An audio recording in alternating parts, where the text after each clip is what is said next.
Sam Zell was such a friend of this program. We so benefited whenever he came on. And so we're really fortunate to have you here. First of all, talk about that transition, because those are really big shoes to fill. You were president before Sam passed away, but talk to us about that transition, where you are in it. Yeah, so thank you, first of all, for having me. It was a long transition and continues to be a long transition. Sam put me in that role 9 years ago. And when he did, it surprised me. I'm an operator, I ran companies, and I never expected to run this business. And he said, look, it's a business. If I could come back and look at the place 30 years from now, I want Equity Group to be there and healthy and running. And so I want somebody who can run a business. That was, again, 9 years ago. And he said, I actually don't need you today, but I need you to start planning for when I'm not here. And so dial it that far back. We've been working, myself, the family, Sam's son-in-law is involved in the family office. We've been working at this for a decade. And so, you know, it's a big loss to have him leave us. And I miss him a lot. He was my mentor and a great human being.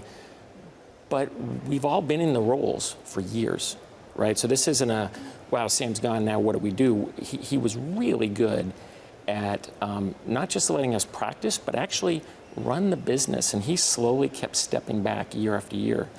And I would say the last 2-3 years, we didn't really talk about deals. We talked about people. We talked about developing people. We talked about, do we have the right people? So the development kind of moved into that phase. And you know, so far, I don't want to say it's been easy, but it's been reasonably smooth for that big a change. So a long evolution, certainly with Sam no longer with us, but also I wonder in the nature of the business. I mean, I think of Sam as a real estate investor going back to Ann Arbor and student housing, right, where he started out. I don't think Sam Zell so much as a private equity guy. Yeah, so that, I think, is something that a lot of people don't realize. Sam, I think more than anything, was a person that just evolved over time. So that real estate, yep, back in the 60s and 70s, that's what he did. Then he built the REITs and went public with all this. And that was in the 70s and the 80s, early 90s. Real estate started to get crowded at one point, and so he actually moved into distressed investing.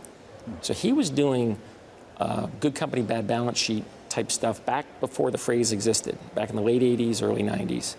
That started to get crowded. And then he went overseas, and he went to Argentina and China and India and invested overseas. And again, people don't know that as much. And now we're in a different stage. If you kind of come current, we're doing a lot of business with lower middle market, more in the US, a lot of family-run businesses. So especially coming out of COVID, there's a lot of owner-operators who've kind of realized that their company's growing, they need more capital, but the flip side is 98% of the net worth is tucked in that one company. They don't want to sell out, right? They're not ready to retire, and they're looking for a partner. And so a lot of them have heard about private equity, and there's good and bad about it, but they don't want to sell the company to someone and then have it flip 3 years later or 4 years later. And so, you know, that's who we are. We tend to own companies for a very long period of time. And, you know, Sam, with his background and frankly, how we've built the organization, we show a little bit more patience, I think, with some of these companies where there's been a founder, their name's on the door, and they've been doing it for 20 years. So that is really, really different when you think about it. First of all, I don't have to, if I own a company for 15 years and you own them for 5, I have to find 1/3 as many companies. So that's a benefit. We're very big on compounding, right? So Sam was a real advocate of, if I find something, stay with it at the end of the day. And we reinvest in our winners, okay? So you take a typical private equity firm, let's say they invest $100 million in a company and they double it, right? Or maybe they triple it, then they definitely want to sell it. When we make 3 times our money, we look at it and we're like, look, we have the right management team, we're in the right industry with the right company, we've probably got the right processes in, and in our minds, that's the best risk return we can find. So as you said, you're patient capital. You're the definition of patient capital. And you say it's 10 years, 15 years, even 20 years. But there is an exit at some point. So how do you plan for that exit down the road? Yeah, it's a good question. We start, and Sam would always say this, we like options. Okay, so even the word plan, it's very hard to plan 15 years. I pick an industry, I don't know what's going to happen 15 years down the road. We try to be nimble. We try to have multiple ways to exit over time because things change at the end of the day. As people have asked me, well, when do you exit? What makes you decide to exit? And it's usually something about the industry that we see changing down the road. And we say, wow, in a couple of years, that's going to be a lot harder and a lot different, and it's probably time to move on. It's not because management wants to move on. All right, we do a lot of succession planning. It's not, as I said, because we've been very successful. If I think there's more room to run with that company, we have the capital and we have the expertise and management. We just keep running at the end of the day. It's typically the industry's changing in some way, and these are all positives, investing for the long term. The negative, and it's hard, is almost every industry over time gets disrupted.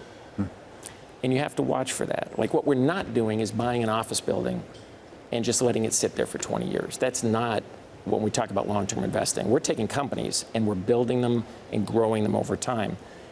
We're in logistics. What's logistics going to look like in 15 years? Like, I don't know, okay? But we're thinking 5 years out, 7 years out, keeping an eye on it. And if we see something that's going to change, that we think is going to change, that's probably where we're going to get ourselves out of it. Are you growing or are you steady state? No, we're growing.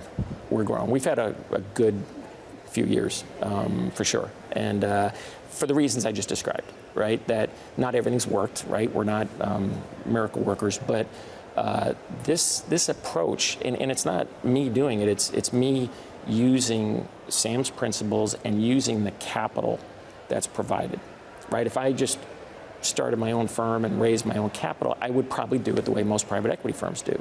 But I've got this asset, right, which is very stable capital. I can sell companies when I want. If I don't see a good company to buy this year, I don't, right? So when a PE firm raises capital, they got to put it to work, all right? I have a call on capital. And if I see interesting stuff, I buy it. And if I don't, well, I just don't. And that, I think, if you look at today's environment with interest rates, they climbed, a couple years ago, all the selling activity slowed down, right? It was, the debt markets got a little difficult for a while, and multiples came down, and people said, oh, I'm just going to wait. So then you see continuation funds spring up, right? And those get a little complicated. You're taking an asset with one set of investors, moving it to another set. We are a continuation fund. We just keep running our business at the end of the day. We don't have to lever our portfolio. We don't have to do any of those kinds of things that some other firms are working towards to kind of hang on until they think it's a good time to sell. If it's time to sell, we'll sell. And if it's not, we'll just keep running our business.